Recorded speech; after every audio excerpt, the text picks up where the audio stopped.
So now we know what we want our data to look like before we create a pivot table. Now the last thing we need to do is find out what information we want to extract from this data. If I look at this data over here, this has got sales for the various regions in South Africa. We already derived that it's 2017 and 2016 data. So if I was a manager and I was looking at this data, I would want to know a couple of things.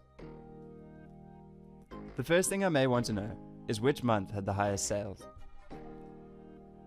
This will be useful in finding out when I could hire extra additional staff to help with the demand.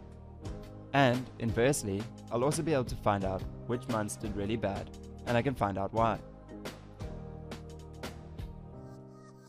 The second thing I may want to know is which quarter had the highest sales.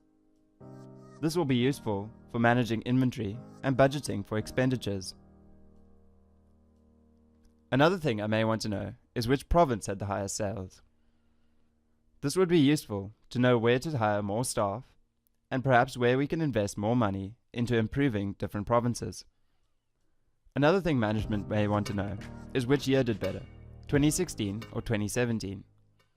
This can be useful information to know whether the project or the company as a whole is growing or decreasing. So if I were going to summarize data using pivot tables, writing these questions down would be the first step. Once you have these questions, you'll know how to plan your pivot table appropriately. In the next video, we're going to look at some of the tools that we need to know about before creating a pivot table.